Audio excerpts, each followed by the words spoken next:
Hello dear student, आप सब कैसे हैं? बढ़िया हैं। उम्मीद है आप अच्छे ही होंगे। खैर, कई दिनों से हमारी क्लास नहीं आ पा रही थी, तो हम लोग आज से फिर से कंटिन्यू कर रहे हैं। हमारा काफी सारा सिलेबस छूट रहा था, तो जल्दी आना पड़ा। और ठीक है, अब रेगुलर आपकी क्लास आएगी। और बीच में थोड़ा सा डिस्टरबेंस हो गया था। खैर, हम लोग पिछले दिनों में थोड़ा सा मैं रिवाइज करवा दूं। एटॉमिक रेडियस की बात कर रहे थे, तो एटॉमिक रेडियस हमारे 4 प्रकार के थे, जिनमें हमारा आयनिक रेडियस और कोवेलेंट रेडियस, मेटेलिक रेडियस और वान डेर वाल रेडियस आया था। उसमें हम लोग बात कर चुके थे कि वंडरवॉल रेडियस सबसे ज्यादा, मतलब जो लेंथ होती है ना वंडरवॉल रेडियस के साथ ज्यादा होता है। इस टर्म में अगर हम बात करें तो हमारा वंडरवॉल का सबसे ज्यादा था, उससे कम मेटेलिक का था, और उससे कम कोवेलेंट का था। लेकिन यहीं पर बात खत्म नहीं हुई थी। हम लोग आयनिक रेडियस भी पढ़ने आए थे, तो आयनिक रेडियस में हमारा पता चला कि आयनिक रेडियस में माइनस चार्ज जैसे जैसे इंक्रीज होता चला जाता है, वैसे वैसे साइज भी बढ़ती चली जाती है। अगर प्लस चार्ज हमारा इंक्रीज होता चला जाता है, तो वैसे वैसे साइज घटती चली जाती है। लेकिन बाद में एक बात और भी थी यहाँ पर, कि आखिर में साइज का वेरिएशन क्या था। तो साइज का वेरिएशन मैंने आप लोगों को पढ़ाया था कि जब हम लोग लेफ्ट टू राइट मूव करते हैं, लेफ्ट टू राइट का मतलब होता है अक्रॉस द पीरियड, तो साइज हमारी घट रही थी, साइज हमारी डिक्रीज कर रही थी। कारण क्या था साइज डिक्रीज करने की? साइज डिक्रीज करने का कारण सिर्फ और सिर्फ इतना था कि न्यूक्लियर चार्ज हमारा बढ़ रहा था। न्यूक्लियर चार्ज बढ़ने का मतलब होता है कि जो न्यूक्लियर पावर है वो बढ़ रहा था, तो जो बाहर के इलेक्ट्रॉन को अपनी ओर खींच रहा था। जैसे कि मान लो आप एक कमरे के बिल्कुल सेंटर में बैठे हो, और कमरे की दीवारों को तुम्हारे अंदर क्षमता आ जाए उनको खींचने की, तो क्या होगा? कमरे की साइज छोटी हो जाएगी कि नहीं हो जाएगी? बस ऐसे ही जो एटम का साइज होता है, वो मान लो ये न्यूक्लियस है, ये मान लो उसके ऑर्बिट है, उसमें इलेक्ट्रॉन घूम रहे हैं, तो जहां तक लास्ट सेल का इलेक्ट्रॉन मिलता है वहीं से वहां तक की दूरी कहलाता है आर, है ना। यानी इस न्यूक्लियस से इस लास्ट इलेक्ट्रॉन तक की दूरी जो होती है वो आर कहलाती है। मैं थोड़ा सा अस्वस्थ भी हूँ, इसलिए देख रहे हो बार बार जुकाम सा लग रहा है। खैर, तुम लोग पढ़ाई पे ध्यान दो। अगर हम लोग टॉप टू बॉटम आते हैं, तो टॉप टू बॉटम आने पे क्या होता है? टॉप टू बॉटम आने पे क्या होता है? जब हम लोग ऊपर से नीचे की तरफ आते हैं, पीरियड टेबल में स्टडी करते हैं, तो पता चलता है कि टॉप टू बॉटम आने पे साइज जो है सेल बढ़ रहा है ना, तो साइज भी बढ़ती चली जाती है। खैर, ये बात यहीं पे खत्म नहीं होती है। इसमें कुछ एक्सेप्शन है भाई, बिना केमिस्ट्री में एक्सेप्शन के तो कुछ हो नहीं सकता है। अगर आप एक्सेप्शन नहीं पढ़ रहे हो, मतलब आप सबसे बड़े मूर्ख हो। ठीक है, तो एक्सेप्शन तो करना ही करना है। अब देखो एक्सेप्शन क्या करना है भाई। एक्सेप्शन ये करना है कि एल्यूमिनियम की साइज बड़ी होती है एज कम्पेयर टू गैलियम। भाई हम लोग टॉप टू बॉटम आते हैं ना, बैगन, आलू, गाजर, इन है ना, आते हैं। तो उस हिसाब से क्या होता है, साइज अभी मैंने बताया टाइप टॉप टू बॉटम जाने पर साइज बढ़ रही है। ठीक है, मैं इधर दिख दे रहा हूँ, उधर तो दिख नहीं रहा होगा, शायद दिख जाए, हाँ। अब देखो क्या होना चाहिए, साइज एक्सपेक्टेशन हमारी है कि boron is lesser than aluminium, lesser than gallium, है ना, इस तरह से होना चाहिए था। लेकिन जो एक्सेप्शन है वो क्या होता है, aluminium is greater than gallium. ठीक है, तो ये साइज याद रख लेना। अगर कोई रीजन पूछे कि क्यों ऐसा होता है, तो मैंने बताया था क्या होता है, due to poor shielding effect है। Poor shielding effect, poor F orbital में जाता है ना, तो पुअर सील्डिंग इफेक्ट में क्या होता है कि कम सील्डिंग इफेक्ट होता है, इसलिए ऐसी सिचुएशन आ जाती है कि गैलियम की साइज छोटी हो जाती है एज कम्पेयर टू एल्यूमिनियम। ये याद रखने का विषय है। एक बात मैंने और बताया था कि 3D, ये याद करने वाला, इसे मैं रिवाइज करा रहा हूँ। 4D और 5D, अगर इनमें हम साइज की बात करेंगे, तो जनरली हम लोग स्कैंडियम, एट्रियम और जो है लैंथेनम को छोड़ दें, इनकी साइज वही होगी, टॉप टू बॉटम आने पे बढ़ेगी, है ना। देखो स्कैंडियम, एट्रियम, लैंथेनम जब आप आ रहे हो ऊपर से नीचे, तो आप टॉप टू बॉटम आ रहे हो, तो साइज बढ़ रही है। लेकिन जब हम 3D 4D 5D की बात करते हैं, तो 3D की साइज छोटी होती है, और 4D और 5D की साइज इक्वल होती है। समझ में आया? अगर इसका कोई कारण पूछे तो बता देना, 4D और 5D की साइज इक्वल क्यों होती है? Lanthanoid contraction. क्यों होता है लेंथेनॉइड कॉन्ट्रैक्शन? अब मेरे बच्चों के मन में ये जरूर क्वेश्चन उठा होगा, सर ये लेंथेनॉइड कॉन्ट्रैक्शन क्या होता है? क्योंकि शील्डिंग इफेक्ट तो बता चुके हैं, तो उसमें तुम लोगों को बताया भी था कि सबसे कम शील्डिंग इफेक्ट एफ का होता है, उससे ज्यादा डी का होता है, उससे ज्यादा पी का होता है, और सबसे ज्यादा एस का होता है। ये तो बता चुके थे। तो एफ वाले का पुअर शील्डिंग इफेक्ट होता है, डी वाले का थोड़ा सा उससे ज्यादा शील्डिंग इफेक्ट शो करता है, लेकिन एफ वाले का तो बहुत कम होता है। तो जिस प्रकार डी ऑर्बिटल का शील्डिंग इफेक्ट नहीं शो करता था, उस वैसे ही जो इसमें 4D और 5D एफ ऑर्बिटल पाया जाता है, और एफ बिल्कुल शील्डिंग इफेक्ट नहीं शो करता है। ठीक है। ठीक ऐसे ही कि मान लो एक आपके पास क्लास है, जिसमें आप बीच में बैठे हो, और आपका क्लास में कोई अनुशासन नहीं है, क्लास के बच्चे कहीं इधर भाग रहे हैं, कहीं उधर भाग रहे हैं। तो बताओ तुम्हारे क्लास की साइज क्या होगी? तुम्हारे क्लास की साइज होगी दीवार के लास्ट दीवार तक, मतलब कमरे के लास्ट दीवार तक तुम्हारी साइज होगी। क्यों? क्योंकि जब तुम्हारे पास कोई अनुशासन नहीं है, लड़के कहीं इधर भटक रहे हैं, कहीं उधर भटक रहे हैं, तो जहां मर्जी वहां बैठेंगे। तो जितना बड़ा तुम्हारा कमरा है भाई, एटम एटम तो सारे बराबर होते हैं, है ना, सबसे छोटे होते हैं। लेकिन साइज किस पे डिपेंड करती है? साइज डिपेंड करती है उनके आउटर मोस्ट इलेक्ट्रॉन पे। तो आउटर मोस्ट इलेक्ट्रॉन जब शील्डिंग इफेक्ट लग रहा था तो सब कंट्रोल थे, है ना? भाई न्यूक्लियस खींच रहा है, अंदर के सेल इलेक्ट्रॉन रिपेल कर रहे हैं, तो सब कंट्रोल था। लेकिन अब क्या हो रहा है? अब कंट्रोल नहीं है भाई। कंट्रोल था तो मान लो तुम्हारे करीब ही बैठ गए सारे बच्चे। मान लो तुम्हारे कमरे में 5 बच्चे थे तो आए तुम्हारे आसपास गोला बना करके बैठ गए। लेकिन अब तुम्हारा पास कोई अनुशासन नहीं है तो पता चला एक उस कोने में टहल रहा है, कोई इस कोने में टहल रहा है, तो क्या होगा कि तुम्हारा पूरा साइज क्या हो जाएगा कमरे का? फिर बच्चों को जो बैठने का साइज होगा वो पूरा कमरा घेर लेगा, क्योंकि कोई अनुशासन नहीं है। तो शील्डिंग इफेक्ट का मतलब कोई जो कवच नहीं रह जाता है, कोई अनुशासन नहीं रह जाता, तो इलेक्ट्रॉन खूब भागता रहता है। तो 4D और 5D की साइज बराबर हो जाती है। ये सब एक्सेप्शन था एटॉमिक रेडियस का, जिसपे हम बात करना चाह रहे थे आप लोगों से, कि मान लो भूल गए हो तो याद रखो कि ये याद रखने वाली चीज है। इसके बाद बच्चों आज हम लोगों को नया टर्म पढ़ना है, आयोनाइजेशन पोटेंशियल या आयोनाइजेशन एंथैल्पी। एंथैल्पी कुछ अलग नहीं है। एंथैल्पी का मतलब होता है एनर्जी। जो एंथैल्पी है इसको आप अलग वे में नहीं लोगे। एंथैल्पी का मतलब एनर्जी होता है। और आयोनाइजेशन पोटेंशियल मतलब आयोनाइज होने की क्षमता। ठीक है, यहाँ पर देख लो, आयन आयोनाइज होने की क्षमता। अब आयोनाइज कैसे होगा, इस बात में थोड़ा सा वो है। देखो मैं डेफिनेशन लिख रहा हूँ, इसको तुम लोग लिख सकते हो या फिर पहले मैं समझा देता हूँ। मान लो कोई एटम है। ये मान लो कोई एटम है। ये मान लो कोई एटम है। ठीक है। और इसके अंदर इलेक्ट्रॉन भरे पड़े हैं। जैसे मान लो ये मैंने सोडियम बना दिया। ये मैंने सोडियम बना दिया। तो 2 इलेक्ट्रॉन आपको पता है इसमें भरे होंगे। 8 इलेक्ट्रॉन इसमें भरे होंगे, एक इलेक्ट्रॉन लास्ट वाले में भरा होगा। तो पहले तो क्या करना है, मान लो सोडियम होगा तो आपको सोडियम का एटम तो कहीं मिलने वाला है नहीं कि हाँ सोडियम का एटम निकाला। भाई सोडियम मिलेगा तो मेटल में मिलेगा। और मेटल में मान लो इतना बड़ा तुम्हें मेटल मिल गया, है ना? इतना बड़ा मेटल मिल गया तो उसमें करोड़ों अरबों सोडियम के पार्टिकल, सोडियम के एटम जुड़े हुए हैं। अब ऐसी सिचुएशन में क्या करोगे? आप ऐसी सिचुएशन में उसके साथ कोई बदलाव नहीं कर सकते हो, पहली बार। तो सबसे पहले उस एटम को हम लेकर के जाते हैं आइसोलेटेड गैसियस एटम में। कहाँ लेकर के जाते हैं? आइसोलेटेड। यहां पर वर्ड में यूज कर रहा हूं, आइसोलेटेड। आइसोलेटेड, आइसोलेटेड का मतलब बिल्कुल अलग कर दिया जाता है। तो ऑब्वियस सी बात है कि सोडियम पूरे मेटल से जो टुकड़ा तुमने लिया है उससे एक एटम तुम अलग करोगे तो क्या गैसेस नहीं बन जाएगा? कितना छोटा होता है सोचो जरा। भाई एटम तो बहुत छोटा होता है, गैस से भी बहुत छोटा होता है। तो क्या करते हैं, आइसोलेटेड गैसेस एटम से में ले जाते हैं। ध्यान रखना, ये मैं बार बार क्यों मेंशन कर रहा हूँ? क्योंकि किसी भी इलेक्ट्रॉन को निकालना या इंटर करवाना हमारे बस की बात नहीं है जब तक कि हम उसको आइसोलेट नहीं कर देते पूरी तरीके से। तो किसी भी एटम को हम लेकर के जाते हैं आइसोलेटेड गैसियस एटम पे। और वो है एनर्जी जिसमें वो इलेक्ट्रॉन निकालने के लिए लगता है, उसे आप बोलते हो आयोनाइजेशन एंथैल्पी। ठीक है। अब भाई जरा देखो, बाहर का इलेक्ट्रॉन है तो बाहर का ही निकालोगे। अब इस इलेक्ट्रॉन अपने आप तो ऑर्बिट अपना छोड़ नहीं देगा, कहेगा भाई हम चलते हैं सब लोग टाटा बाय बाय। ऐसा तो छोड़ नहीं देगा। क्या करना पड़ेगा? जबरदस्ती छुड़वाना पड़ेगा। छुड़वाना पड़ेगा तो ऑब्वियस सी बात है कि कुछ ना कुछ तो एनर्जी देनी पड़ेगी, तब तो जाकर के वो छोड़ेगा। बस वही मिनिमम एनर्जी की रिक्वायरमेंट जिसको पाने के बाद वो एक इलेक्ट्रॉन बाहर निकल जाए, वही तुम्हारा होता है आयनाइजेशन एंथैल्पी। अब देखो मैं बताता हूँ। मान लो तुम सब क्लास में बैठे हो। अभी मान लो मेरा जो है क्लास चल रहा है, ऑफलाइन चल रहा है, और सारे बच्चे मेरी क्लास में बैठे। अब तुम्हें बड़ी जोर की वॉशरूम आई है, तो तुम वॉशरूम ऐसे नहीं जाओगे। तुम्हें टॉयलेट जाना है अगर, तुम ऐसे नहीं जाओगे। तो पहले पूछोगे फिर, सर हम टॉयलेट चले जाएं? हम कहेंगे ठीक है चले जाओ। तो एक परमिशन लेनी पड़ी ना, एक एनर्जी लगनी पड़ी। जैसे मान लो मेरे कमरे में कोई बैठा है और उसको बाहर जाना है, तो बाहर जाने के लिए कुछ दूर पे चल के जाना पड़ेगा, कुछ तो एनर्जी देनी पड़ेगी। बस वही होता है आयोनाइजेशन एंथैल्पी। कि आइसोलेटेड गैसेस एटम से एक इलेक्ट्रॉन बाहर निकालने के लिए जिस मिनिमम एनर्जी की रिक्वायरमेंट होती है उसे आप बोलते हो आयोनाइजेशन एंथैल्पी। जैसे मैं बता दूं, गाड़ी आप स्टार्ट करते हो ना, क्या गाड़ी ऐसे स्टार्ट हो जाती है? नहीं, आपको या तो सेल्फ लगाना पड़ता है या फिर किक मारनी पड़ती है। तो क्या रहे हो, वो तुम एक्टिवेशन एनर्जी दे रहे हो। अब एक्टिवेशन एनर्जी क्या है? मतलब थोड़ी सी जो एनर्जी की रिक्वायरमेंट होती है उसको बदलने के लिए, उसको जनरेट करने के लिए। तो वही यहां भी है कि इलेक्ट्रॉन अपने आप नहीं निकलेगा।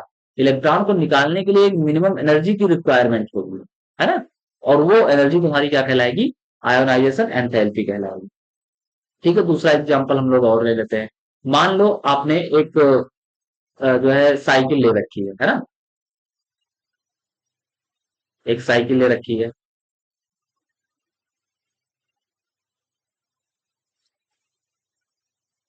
एक साइकिल ले रखी है ना? साइकिल ही है, तुम लोग थोड़ा समझ लेना। साइकिल ले रखी है।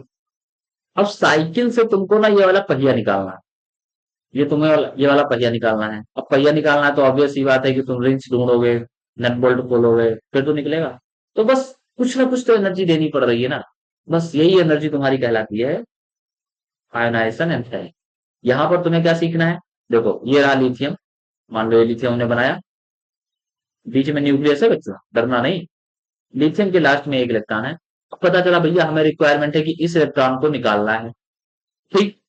अब इस इलेक्ट्रॉन को निकालने के लिए हमें एनर्जी देनी पड़ेगी। किस एनर्जी? भाई देखो यहाँ पर ना न्यूक्लियस इस इलेक्ट्रॉन को पकड़े हुए, जाने नहीं देगा। अब पहली बात तुम्हें एनर्जी दो कि पहले न्यूक्लियस का बॉन्ड टूटे, न्यूक्लियस का मोह टूटे इलेक्ट्रॉन से। दूसरी बात, ऑर्बिट में भी एनर्जी होता है। आपने एटॉमिक स्ट्रक्चर पढ़ा होगा वहां 12th में, उसमें पढ़ा होगा कि जो ऑर्बिट में बना रहा है उसमें एनर्जी होती है। तो दूसरी बात, आपके पास इतनी एनर्जी होनी चाहिए उस ऑर्बिट से उसका मोह छूटे, तब तो जाकर के चलेगा। अब देखो मैं बताता हूँ कैसे। एक एग्जांपल मैं और दूंगा लास्ट की तरह। ये एक सीट है, ये एक सीट है, और ये एक सीट। यहाँ पर एक राम नाम का लड़का बैठा। यहाँ पर भी जो है कोई लड़का बैठा है दिनेश नाम का। यहाँ पर कुमार नाम का कोई लड़का बैठा है। ठीक है। और ये मेरी क्लासरूम है, तीन बच्चे मेरे सामने बैठे हैं। पहले सीट पे कुमार है, दूसरे सीट पे दिनेश है, तीसरे सीट पे राम। क्या हो रहा है कि राम को बाहर जाना, राम को बाहर निकलना।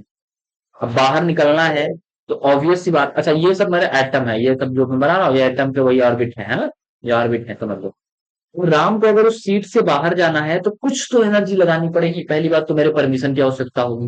वो परमिशन नहीं भी ले रहा, तब भी उस बॉर्डर को उस सीट से उठने के लिए तो एनर्जी चाहिए कि नहीं चाहिए? चाहिए। एनर्जी सीट से उठने के बाद कमरे के बाहर जाने तक एनर्जी चाहिए कि नहीं चाहिए? बस उसी एनर्जी की हम बात कर रहे हैं आयोनाइजेशन एंड। उसी एनर्जी की बात कर रहे हैं कि किसी भी आइसोलेटेड गैसियस एटम से, यहां पर मैं बार बार ये वर्ड इसलिए यूज कर रहा हूं आइसोलेटेड, क्योंकि हम आइसोलेट करके ही इलेक्ट्रॉन बाहर निकाल सकते हैं। तो किसी भी एटम से इलेक्ट्रॉन बाहर निकालने के लिए जिस एनर्जी की रिक्वायरमेंट होती है उसे आप बोलते हो आयोनाइजेशन एंथैल्पी। तो मैं एक बार डिफिनेशन लिख दे रहा हूँ, क्या है कि बच्चे मेरे शिकायत करते रहते हैं कि सर जी आप डिफिनेशन नहीं लिख पाते हैं। Minimum energy, minimum energy required to remove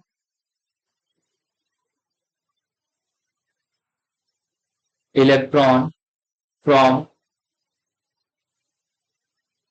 isolated gaseous atom are called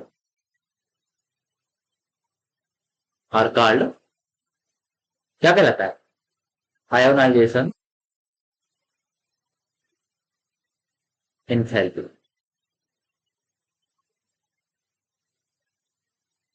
minimum energy required to remove, एक एनर्जी रिक्वायर्ड होगी इलेक्ट्रॉन निकालने के लिए आइसोलेटेड गैसेस एटम से, उसे आप कहते हो आयोनाइजेशन एंथैल्पी। अब तुम लोगों के मजे की मैं बात बताता हूं। मान लो ए एक मेटल है, ए ने अपना एक इलेक्ट्रॉन रिलीज कर दिया तो बन गया A plus. This is IP first, ionization potential 1। A plus से एक इलेक्ट्रॉन ने और निकाल दिया, ये तुम्हारा बन गया ए प्लस टू, जिसे बोलते हो आप आईपी सेकेंड। ठीक है। ए प्लस टू, दो इलेक्ट्रॉन निकल चुका है, तीसरा इलेक्ट्रॉन फिर निकालने की बारी है, तो ये कहलाता है आईपी थर्ड। ए प्लस थ्री बन चुका होगा ना, एक इलेक्ट्रॉन और निकाल दिया आईपी फोर। मतलब कुल मिला करके तुम्हें परेशान नहीं होना यहाँ पर। अगर एक इलेक्ट्रॉन किसी एटम से निकाल रहे हो, भाई एटम में तो इलेक्ट्रॉन गिने चुने हैं ना, ऐसा तो है नहीं जितने मर्जी आए उतने मर्जी इलेक्ट्रॉन निकालो, जितने मर्जी चाहे उतने इलेक्ट्रॉन डालो। एक इलेक्ट्रॉन अगर आप निकालते हो तो उसे बोलते हो आईपी फर्स्ट, दो इलेक्ट्रॉन निकालते हो तो आईपी सेकंड, तीन इलेक्ट्रॉन निकालते हो आईपी थर्ड, चार इलेक्ट्रॉन निकालते हो तो आईपी फोर्थ। समझ में आया ये बात कि नहीं है? मुझे उम्मीद है कि तुम्हें समझ में आ गया होगा। हाँ, अब एक बात और होगा। मान लो तुम्हें इन आईपीज में अगर तुम्हें कंफ्यूजन है, या इन आईपी जो लिखा हुआ है इनमें तुम्हें पता लग रहा हो कि कौन सा आईपी ज्यादा होगा, तो आईपी फर्स्ट इज लो, क्योंकि देखो एक इलेक्ट्रॉन निकल चुका है, किसी भी एटम से एक इलेक्ट्रॉन निकल चुका है। अभी मैं इसको सीक्वेंस लिख दे रहा हूँ, दूसरी बात समझा दूंगा तो तुम लोग समझ जाओगे। IP first is lower than IP second. अब जैसे जैसे तुम इलेक्ट्रॉन निकालते जाओगे वैसे वैसे बढ़ता चला जाएगा, एनर्जी ज्यादा देना पड़ेगा। आईपी फोर्थ इस तरह से बढ़ता चला जाएगा। ठीक है, मतलब आईपी फर्स्ट जो है उसकी एनर्जी उसमें कम लगेगी, आईपी सेकंड वाले में ज्यादा लगेगी। मुझे उम्मीद है कि आप लोग ये नोट कर लिए होंगे, नहीं कर लिए होंगे तो पीछे करके अपना नोट कर लेना, ठीक है। अब देखो क्या है ये आईपी, समझो बात को। मान लो ना ये तुम्हारा सोडियम होता है, सोडियम क्या, चलो मैग्नीशियम बना लो, ये तुम्हारा मान लो मैग्नीशियम होता है। तो चलो मैग्नीशियम के पास कितने नंबर ऑफ प्रोटॉन होते हैं? प्रोटॉन होते हैं 12। इलेक्ट्रॉन कितने होते हैं? वो भी 12 होते हैं, ठीक है। तो 2 इलेक्ट्रॉन यहां भरा हुआ है, 8 इलेक्ट्रॉन यहां भरा हुआ है, 2 इलेक्ट्रॉन सबसे लास्ट वाले। अब निकालने की बात आ गई, है ना, इलेक्ट्रॉन निकालने की बात आ गई। ठीक है, चलो हम इलेक्ट्रॉन निकाल दें। ठीक है, इसका एक इलेक्ट्रॉन हमने निकाल दिया। अब एमजी प्लस बन गया कि नहीं बन गया? अब तुम्हारे पास भाई हमने एनर्जी लगाया, इसका एक इलेक्ट्रॉन निकाल दिया, अब बताओ क्या बना? ये रहा न्यूक्लियस, ये रहा। अब लास्ट वाले में कितने इलेक्ट्रॉन बचे बच्चों? केवल एक इलेक्ट्रॉन बचे। कितने बचे? केवल एक बचे। बात को समझना, इस वाले कंडीशन में कंडीशन ए और कंडीशन बी दोनों में अंतर। यहां से कंडीशन ए से अगर इलेक्ट्रॉन निकालना है तो तुम्हें लगाना पड़ेगा IP1, और कंडीशन बी से अगर इलेक्ट्रॉन निकालना है तो तुम्हें लगाना पड़ेगा IP2। समझ में आए? कंडीशन ए वाले से अगर इलेक्ट्रॉन निकालना है तो तुम्हें IP फर्स्ट, क्योंकि एक इलेक्ट्रॉन रिमूव करने जा रहे हो। लेकिन अब अगर बी वाला एक इलेक्ट्रॉन रिमूव हो चुका, क्योंकि यहां पर क्या था, यहां पर आउटर मोस्ट शेल में 2 इलेक्ट्रॉन थे, यहां पर एक हमने निकाल दिया, ये Mg प्लस बन गया और ये Mg नॉर्मल था। तो Mg से एक इलेक्ट्रॉन निकालना और Mg प्लस से एक इलेक्ट्रॉन निकालने में दोनों में अंतर। तो समझो बात को कि जब हम Mg से इलेक्ट्रॉन निकालने जा रहे थे तो आपको ध्यान रखना चाहिए कि प्रोटॉन हमारे पास 12, इलेक्ट्रॉन कितने थे बच्चों? वहां इलेक्ट्रॉन भी 12 थे, यानी 12 इलेक्ट्रॉन को 12 प्रोटॉन बचा रहे थे। एक इलेक्ट्रॉन निकल गया। Mg प्लस वाले में थोड़ा सा कंडीशन देख लो कि प्रोटॉन तो तुम्हारे पास अभी भी 12 ही है, इलेक्ट्रॉन कितने बचे? 11 बचे। अब बताओ तुम्हारा जो प्रोटॉन है यानी न्यूक्लियर पावर है, जो न्यूक्लियर चार्ज है, वो ज्यादा स्टेबल हो गया कि नहीं? भाई 12 प्रोटॉन 12 इलेक्ट्रॉन को नचाने में एलिजिबल था। अब 12 प्रोटॉन है, इलेक्ट्रॉन 11 बचे, तो ज्यादा पावरफुल हुआ, डोमिनेंट हुआ कि नहीं हुआ यहाँ पर प्रोटॉन? हुआ ना? तो अब क्या होगा, इलेक्ट्रॉन को और कस के पकड़ेगा कि और ढीला पकड़ेगा? और कस के पकड़ेगा। अब अगर और कस के पकड़ा तो अब दूसरा इलेक्ट्रॉन अगर तुम्हें निकालना है तो ज्यादा एनर्जी लगाना पड़ेगा कि कम लगाना पड़ेगा? यस, ऑब्वियस सी बात है, ज्यादा इलेक्ट्रॉन एनर्जी लगाना पड़ेगा। तो वो पहले वाले में न्यूक्लियर पावर तुम्हारा 12 प्रोटॉन को 12 इलेक्ट्रॉन नचा रहा था, दूसरे वाली कंडीशन में 12 प्रोटॉन 11 इलेक्ट्रॉन को नचा रहा है। इसका मतलब प्रोटॉन की पावर ज्यादा बढ़ गई है, पॉजिटिव चार्ज ज्यादा बढ़ गया, वो इलेक्ट्रॉन को और कस के खींचेगा। चलो ऐसे समझो, मान लो तुम सब ना भेड़ चराने गए हो जंगल में, पढ़ोगे लिखोगे जो करोगे ही, भेड़ चराने गए हो जंगल में। अब जंगल में तुम भेड़ चराने गए और तुम्हारे पास आज तुम्हारे मालिक ने, अब मान लो खुद की है, मालिक नहीं कहेंगे, तो मान लो आज तुम्हारे पास 20 भेड़, 20 भेड़ है। अब जंगल में चराने गए, अब भाई आपको पता है कि भेड़ है तो कोई इधर जाएगी तो उधर जाएंगी, इधर उधर भागेंगी, है ना, जंगल में अगर ले गए या खेत में ले गए कहीं भी ले गए तो इधर उधर भागेंगे, तो उनको कंट्रोल करना पड़ेगा। अच्छा, एक बार तुम 20 चराने गए, दूसरे दिन क्या हुआ, 5 भेड़ें तुम्हारी बिक गई। अब तुम्हारे पास बचा 15 भेड़ें। अब बताओ तुम और एक चोर है तुम्हारे, एक तुम्हारे गांव का ही आदमी चोर है जो भेड़ें चुराने आता है। अब बताओ उसे भेड़ चुराने में किसमें आता है, जब तुम्हारे पास 20 थी तब या 15 है तब? हाँ 20 वाले, क्योंकि आपका कमांड सही से नहीं है ना, 20 तरफ आपका दिमाग वाले। और 15 वाले में तो 5 तो कम से कम कम हो ही हुआ है कि नहीं है? समझ रहे हो कि नहीं समझ रहे हो? इस हिसाब से ऐसे देखा जाता है कि जब आपके पास भाई जो इलेक्ट्रॉन है वो भेड़ है, प्रोटॉन तुम्हारा मालिक, प्रोटॉन इलेक्ट्रॉनों को नचा रहा है धन धन, लेकिन इलेक्ट्रॉनों की संख्या कम हो गई, तो प्रोटॉन और डोमिनेंट हो जाएगा और प्रभावी हो जाएगा, कहेगा कहाँ भाग रहे हो, चलो इधर चलो। समझ रहे हो कि नहीं समझ रहे हो? तो आयनाइजेशन एंथैल्पी की जब हम बात करते हैं तो क्या होता है, first IP is lower than, second is lower than, third is lower than fourth, है ना, इस तरह से लोअर होते चले गए। मुझे उम्मीद है कि समझ गए होंगे। तो एक बात बताओ कि अगर मान लो मैंने तुमको दे दिया Na सॉलिड और यहां से कहा मैंने एक इलेक्ट्रॉन निकालो Na प्लस बनाओ, तो क्या इसमें आईपी यूज हुआ है? नहीं। सॉलिड से सबसे पहले आपको गैस में बदल, यानी तुम्हें सब्लिमेशन एनर्जी यूज करना है। इसमें सबसे पहले तुम्हें सब्लिमेशन एनर्जी यूज करना है, ठीक है। और सॉलिड गैस से तुम जाकर के जब इलेक्ट्रॉन निकालोगे, मतलब तुम्हें मैं बता रहा, अभी तो मैंने बताया कि आप जब आइसोलेटेड गैस से निकालोगे इलेक्ट्रॉन, वही आयनोशन एंथैल्पी होगी। ये नहीं कि सॉलिड स्टेट में लिखा हुआ है इलेक्ट्रॉन निकाल दिया तो वो तुम्हारा जो है आयनोशन, वही वो सब्लिमेशन एनर्जी कहला। लिक्विड स्टेट में है, तुमने एक इलेक्ट्रॉन निकाल दिया, नहीं भाई। ऑब्वियस सी बात है कि आप किसी सॉलिड सब्सटेंस को तोड़ोगे तो दो भागों में तो टूटेगा ही टूटेगा। लेकिन इलेक्ट्रॉन जो आयनोशन एंथैल्पी है, वो सिर्फ और सिर्फ गैसियस स्टेट से निकलेगा, वो भी आइसोलेटेड गैसेस। एक एटम ले जाओ बिल्कुल अलग रखो। मुझे उम्मीद है कि आप लोगों को समझ में आ गया होगा। अगर नहीं समझ में आता तो कमेंट वगैरह कर जाना, शर्माना नहीं, दोबारा फिर बता दूंगा, ठीक है। चलो, उसके बाद आयनाइजेशन एंथैल्पी का हमें पढ़ना है फैक्टर अफेक्टिंग ऑफ आईपी। आखिर में कौन कौन से फैक्टर है जो अफेक्ट कर। तो जो भाई पहला जो हमारा सबसे सुपरस्टार है, जो पूरे चैप्टर की जान है, effective nuclear charge. Effective nuclear charge, और मुझे लग रहा है तुम लोग सुनते ही नाम समझ गए होगे कि इफेक्टिव न्यूक्लियर चार्ज का क्या प्रभाव पड़ेगा। मैं एक फॉर्मूला यहाँ मेंशन कर रहा हूँ, एक फॉर्मूला मेंशन कर रहा हूँ। इफेक्टिव न्यूक्लियर चार्ज को जेड इफेक्टिव से जो है डिनोट करते हैं। Z effective is directly proportional to ionisation energy.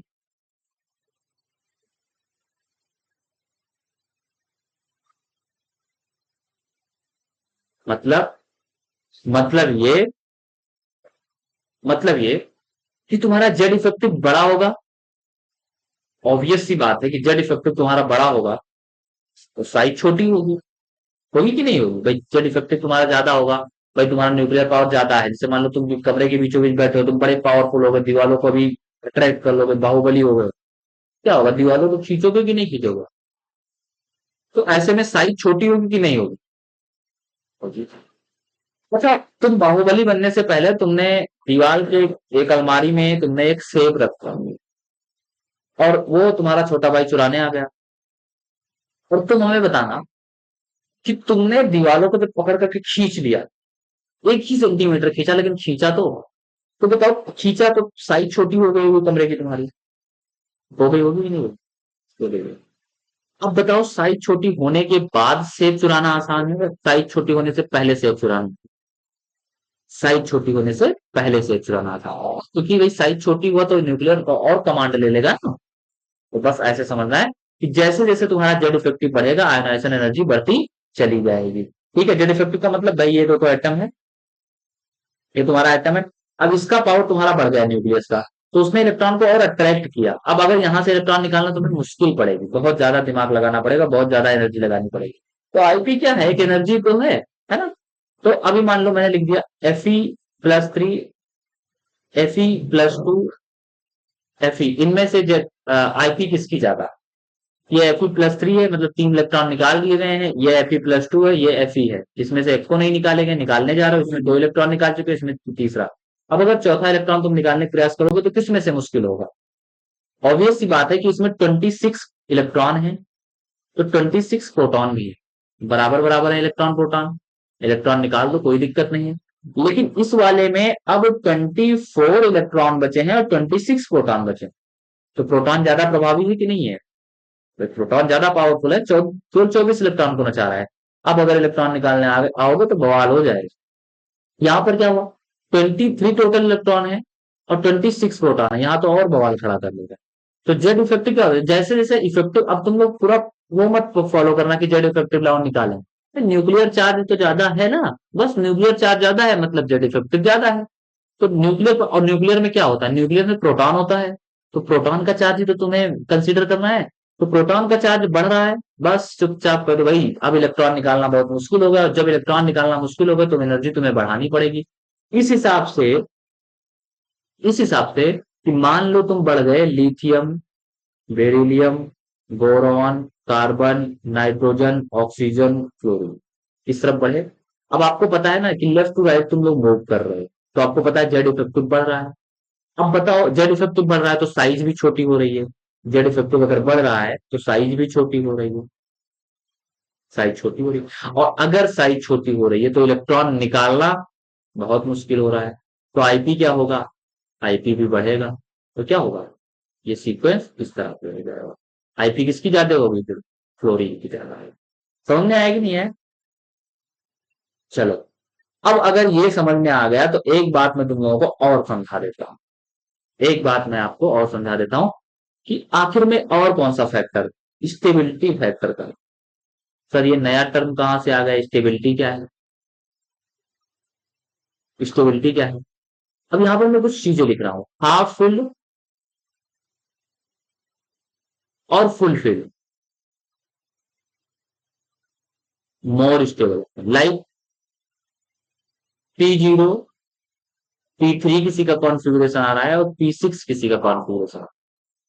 भैया ये आईपी नहीं मानेंगे। उसी तरीके से मान लो किसी में D5 आ रहा है, D10 आ रहा है या D0 आ रहा है, ये सब हाफ फील्ड और फुल फील्ड और जीरो फील्ड है। तो ये बहुत स्टेबल, ये बहुत स्टेबल।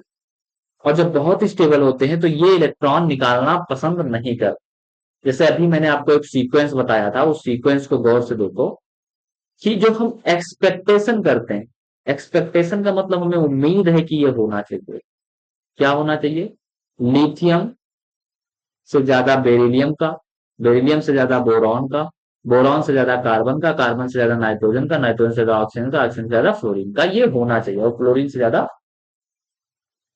नियोन का, ये होना चाहिए, ये उम्मीद कर रहे हैं। लेकिन समस्या ये है कि जो लिथियम का कॉन्फ़िगरेशन करते हैं तो आता है 1s2 2s1, बेरिलियम का करते हैं तो 1s2 2s2, बोरॉन का करते हैं तो 1s2 2s2 2p1, इसका कार्बन का करते हैं तो आता है 1s2 2s2 2p2, नाइट्रोजन का करते हैं तो 1s2 2s2 2p3, ऑक्सीजन का करते हैं तो 1s2 2s2 2p4, क्लोरीन का करते हैं तो 1s2 2s2 2p5, नियॉन का करते हैं तो 1s2 2s2 और 2p6। अब ध्यान देना कि मैंने बताया ना P6 आ जाए, P3 आ जाए, है बताया था, S2 आ जाए, तगड़े वाले हाफ फील्ड और फुल फील्ड, मतलब ये मतलब बढ़िया स्टेबिलिटी शो करता है। तो ये एक्सपेक्टेशन होती है, लेकिन एक्सेप्शन जा करके कहाँ में ला करके छोड़ता है, एक्सेप्शन ला करके छोड़ता है कि ठीक है ये दोनों आपस में इंटरचेंज हो जाते हैं, इसकी इससे ज्यादा हो जाती है, इसकी इससे ज्यादा हो, जैसे नाइट्रोजन और ऑक्सीजन इंटरचेंज हो जाते हैं। तो क्या हो जाता है, lithium is lower than boron, is lower than beryllium, जबकि एक्सपेक्टेशन क्या थी कि बेरिलियम की कम होगी, बोरॉन की ज्यादा होगी। लेकिन कॉन्फ़िगरेशन कुछ इस तरीके से आया, स्टेबिलिटी ये वाला बहुत इंपॉर्टेंट फैक्टर है। अभी मैंने बताया कि अगर आपके पास पी में 3 आ रहा है, पी में 6 आ रहा है, पी में 6 आ रहा है, तो भैया कुछ कांड करेगा, है कि नहीं है? तो ऐसी सिचुएशन में तुम क्या करते हो, ऐसी सिचुएशन में तुम बेरिलियम को बोरॉन से एक्सचेंज कर देते हो और नाइट्रोजन को ऑक्सीजन से एक्सचेंज कर देते हो। तो बोरॉन होगा, फिर आ गया तुम्हारा कार्बन, फिर तुम्हारा आ गया ऑक्सीजन, और फिर आ गया तुम्हारा नाइट्रोजन, फिर आ गया तुम्हारा फ्लोरीन, और फिर आ गया तुम्हारा नियॉन। नियॉन का सबसे ज्यादा होगा क्योंकि नियॉन अपना इलेक्ट्रॉन देना ही नहीं चाहता, क्योंकि स्टेबल किंग है, ये बना स्टेबल बना बैठा हुआ, ये इलेक्ट्रॉन देना ही नहीं चाह रहा, कह रहा भैया हम इलेक्ट्रॉन थोड़े देने वाले, हम तो स्टेबल बने बैठे हैं, नोबल है ना। तो जो इलेक्ट्रॉन स्टेबल बने बैठे हैं, जिनका कॉन्फ़िगरेशन स्टेबल बना बैठा है, जिनका कॉन्फ़िगरेशन स्टेबल बना बैठा है, वो भैया इलेक्ट्रॉन नहीं देगा। अभी मैंने बताया स्टेबल कॉन्फ़िगरेशन किसका किसका होता है, किसी का इलेक्ट्रॉनिक कॉन्फ़िगरेशन में P3 आ रहा हो, किसी के इलेक्ट्रॉनिक कॉन्फ़िगरेशन में P6 आ रहा हो, किसी में P0 आ रहा हो, तो वो इलेक्ट्रॉन इलेक्ट्रॉन नहीं देगा। समझ रहे हो ना? हाँ। तो ये सब बहुत खतरनाक होते हैं, है ना। जैसे बेरिलियम है ना, तो इसमें 2p0 हम लिखना समझो भूल गए, इलेक्ट्रॉन नहीं देगा इतनी जल्दी, है ना। तो ये एक्सपेक्टेशन और एक्सेप्शन मैंने लिखवा दिया। एक मैं तुम्हें होमवर्क देता हूँ थर्ड पीरियड का, तुम्हें इलेक्ट्रॉन अफिनिटी बताना है। उसमें तुम्हें मिल जाएगा sodium, magnesium, aluminium, silicon, phosphorus, chlorine, sulphur, और अरे भाई गलती,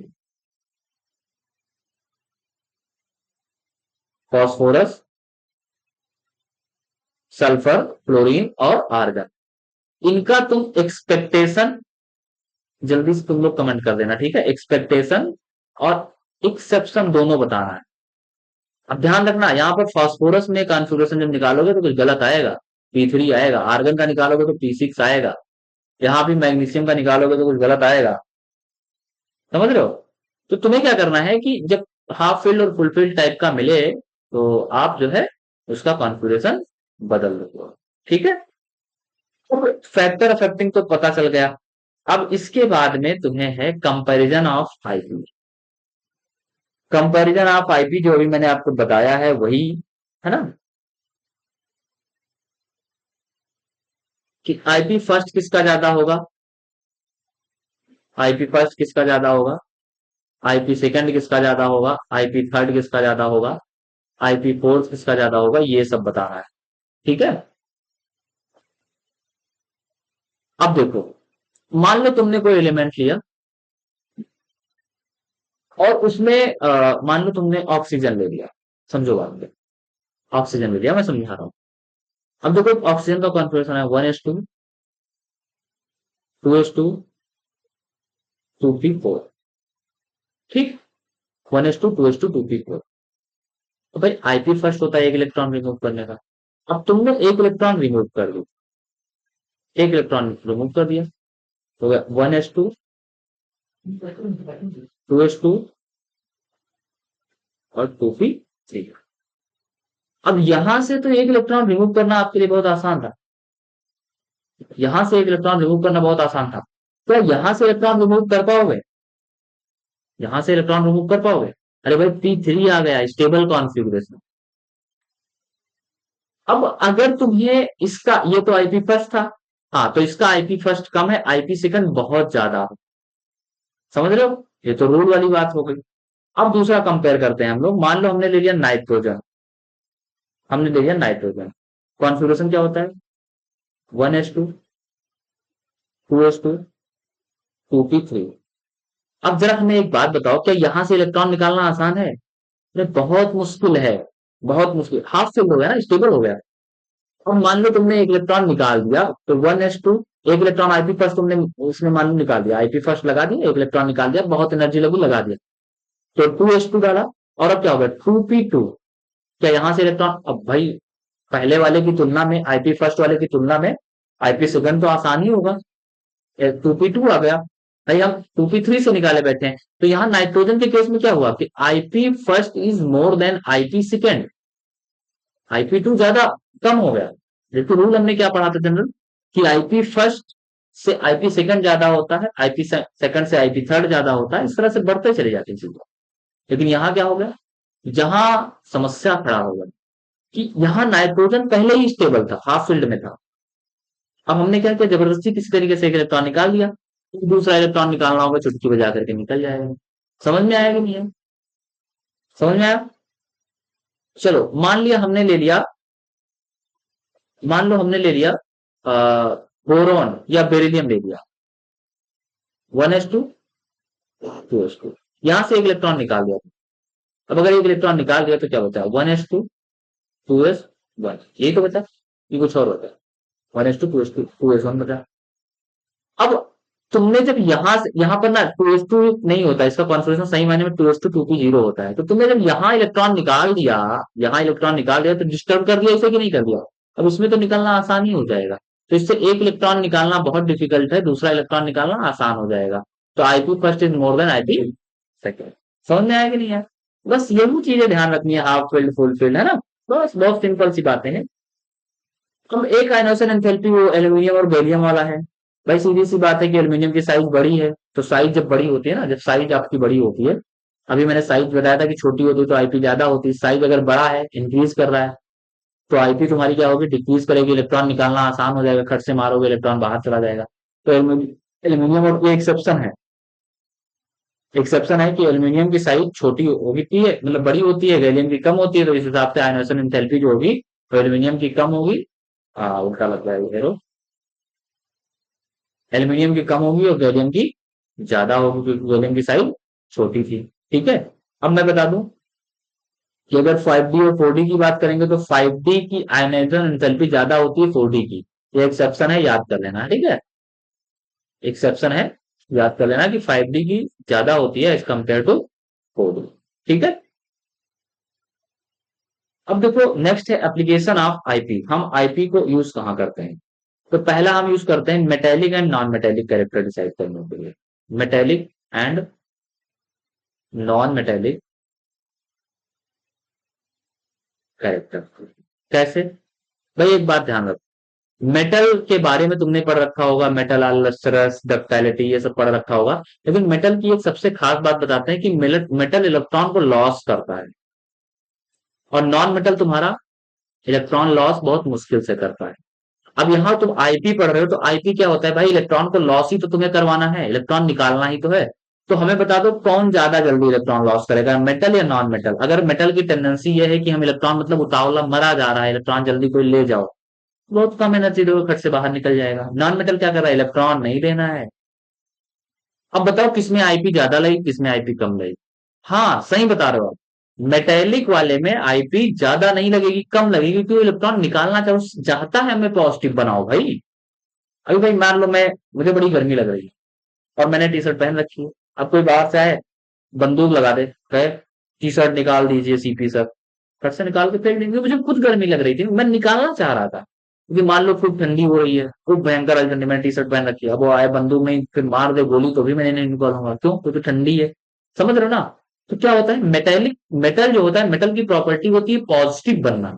मेटल की ये प्रॉपर्टी होती है, ध्यान रखो। कोई अगर पूछे आपसे, आप जैसे छोटे बच्चे नहीं रहे हो कि बताओ डक्टिलिटी होती है, शाइनिंग होती है, लचरत होता है, मैलेबल होता है, ये सब नहीं बताना।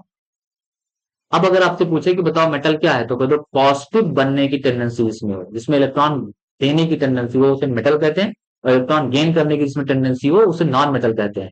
अब बताओ जब electron gain, sorry, electron loss करने की टेंडेंसी होगी, तो मेटल का आईपी क्या होगा? ऑब्वियस सी बात है, कम होगा। तो आप ऐसे लिख सकते हो कि मेटेलिक कैरेक्टर